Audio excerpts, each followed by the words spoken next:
Welcome, my dear students. This is Sai Karthika Putta. Now we'll look into overview of DBT and its important in modern data engineering. As we mentioned, this is a modern data engineering. Not is a traditional data engineering. Okay. And firstly, we'll look into what is the DBT. We all know, right? DBT is a data build tool, and it is a transformative framework that empowers data analysts and data engineers to effectively convert raw data into the structured formats for analysis for easy analysis. I'm mentioning for easy analysis, and it enhances the ownership, data ownership, and streamlining workflows through SQL based transformations. Means in DBT, we are not going to write any Python code or Java code or .NET, anything. Here, as we are very familiar, data analysts and data engineers are very familiar with SQL, right? So DBT is the platform where we are writing only SQL to do our operations. Like we mostly in the data engineering work, transformations are required, right? So that type of transformations, okay, we can perform in the DBT.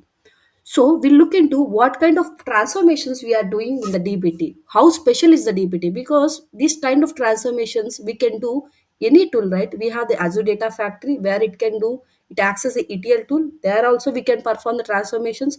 We have the Databricks. In Snowflake only we have the Snowpark as well. There we can have to write the Python code to do the transformations. And the generic way from from past 10 years onwards, what we are using is the stored procedure. So whenever the raw data is available in the data warehouses like Snowflake, Amazon Redshift, now the recent trends, Azure SQL data warehouse, when the raw data got loaded into the data warehouses, then after we are doing the transformations on those tables. Like how those transformations are doing from the past 20 years onwards, we are generating the okay stored procedures. Inside the stored procedures we are writing some SQL or any code to do some transformations and load data into the curated zones or curated zones. From raw data is available in the staging zones. From staging zones to the curated zones to the dimensional zones. This will be the Mendelian architecture, how the companies are using as of now. This is about DBT. DBT are generally replacing those stored procedures and having the SQL based framework. We'll have a brief overview on DBT in the next slides. So, what are the key components of DBT? How it got achieved that kind of dynamically dynamic way of doing transformations. So here we have the models for the data transformations. Okay, what are the models? So generally models are, you know, those are SQL files only. Nothing but those are SQL files that defines how the raw data is transformed into analytical ready data sets. In that models, we generally write the SQL code only. Okay, suppose we have the raw tables which is available in the Snowflake. If you take the example as a Snowflake, in Snowflake we have some customer data, raw customer data.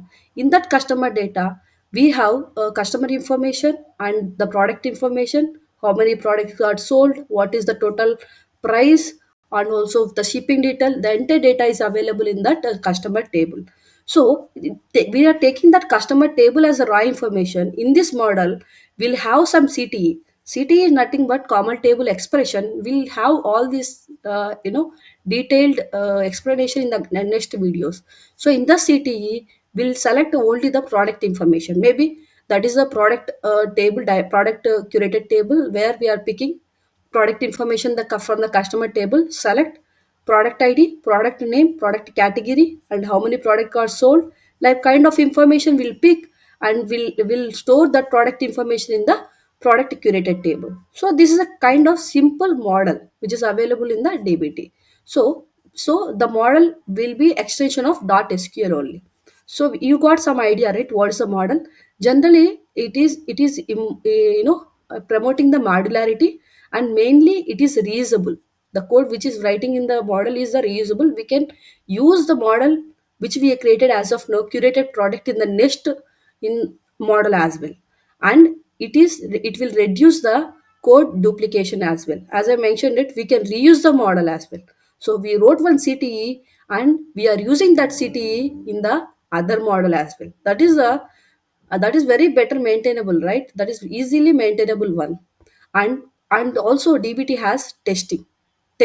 So whenever we are working in the data world, it is mandatory for us to do the validation part. So in DBT, they're already taking care of the testing part as well. So they have the built-in testing features that validate data quality checks, like uniqueness means eliminating the duplications, and referential integrity, SCD types as well. Beautiful thing is DBT has the SCD type validations as well. Okay, so without compromising the data integrity, DBT has a feature of testing as well. And also for improving efficiency, they are introduced the macros. Macros are nothing but the reusable SQL snippets. Okay, it will automate the repetitive task, and mostly whenever we are working the data world, we prefer automation, right?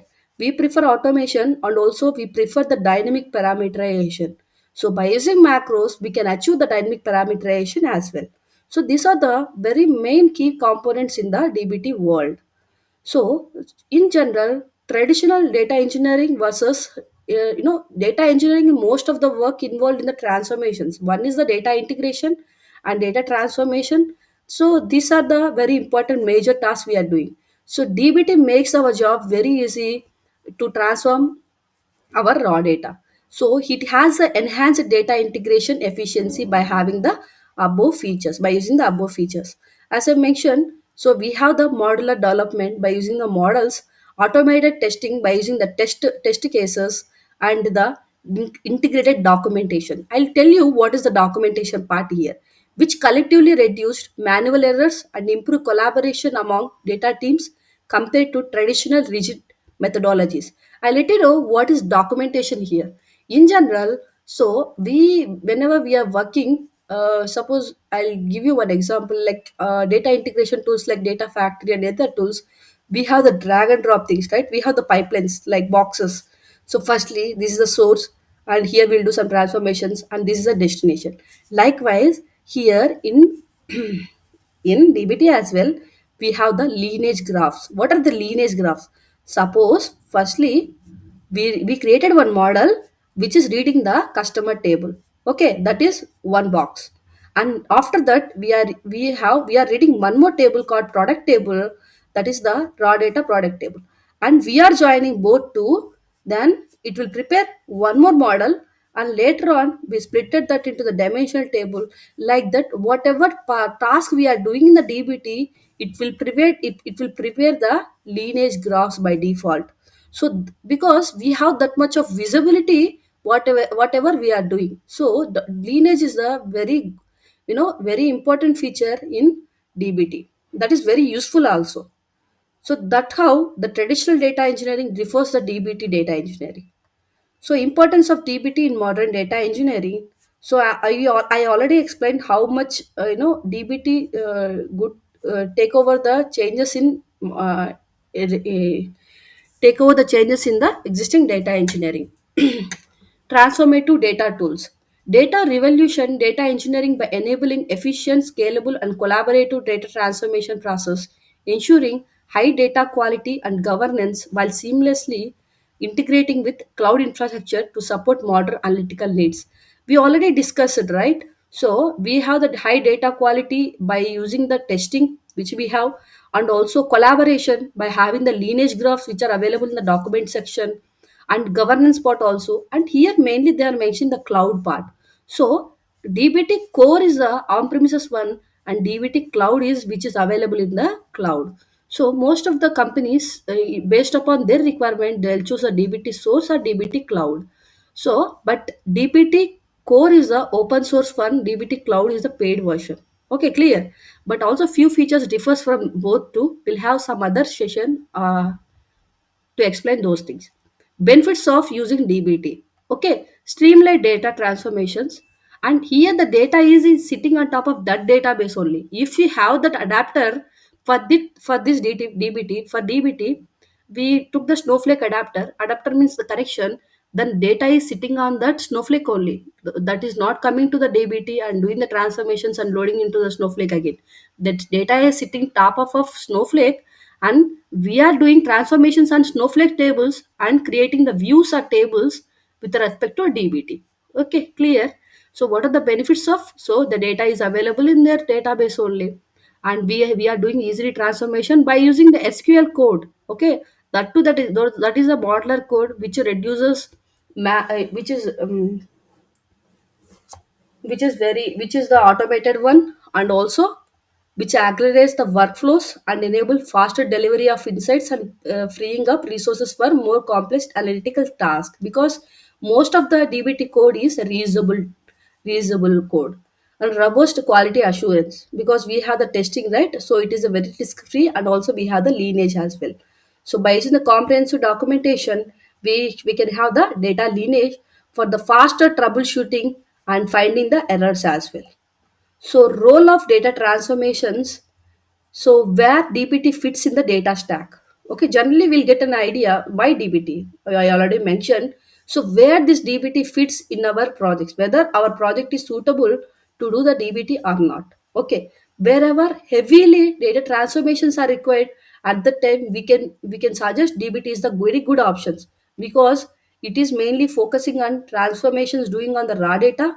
Okay, and it prepares the data for the analytical ready, and it integrates with the BI tools as well, and supports for the cloud environments. If you wanted to go with the cloud environments, we can have the DBT cloud as well. Real world use cases like e-commerce data insights. DBT enables e-commerce businesses to transform customer data into actionable insights, enhancing personalized marketing strategies and improving customer engagement through targeted recommendations and sentimentation analysis. We can do this task with any other different tools, but DBT will make our job very easily. And also, as we are a data engineer and analyst, we are very familiar with SQL, right? By having our own SQL, we can easily do this job. And healthcare management, in healthcare, DBT streamlessly the integration of complex data set, facilitating patient analytics and also operational reporting, which ultimately leads to improved patient care and regulatory compliances. And also DBT follows the compliances and governance part as well, and financial reporting automation as well, and it is ensuring the accurate reporting and risk management as well, and maintaining the compliances with regulations, thus enhancing the efficiency and reliability of functional operations. The key takeaways from the DBT are modularity and the reusability and the empowerment through collaboration. And also, as I mentioned, we have the lineage graphs, and also it has the Git based version control as well. We can integrate our DBT with the Git, and this feature enables multiple stakeholders to work concurrently on data projects, reducing the conflict and streamlining workflows, which is essential for driving innovations in data driven organizations. This is the basic level of introduction on DBT. Okay, in the later session, in the next session, we'll look into how to set up the DBT core. So to set up the DBT core, we should have the Python installation, and also DBT installation, and also visual code as well. Please prepare these three, and the next session will download and install DBT core in our laptop. Thank you guys. Have a good day. If you like this video, please like, share, and subscribe. Good day.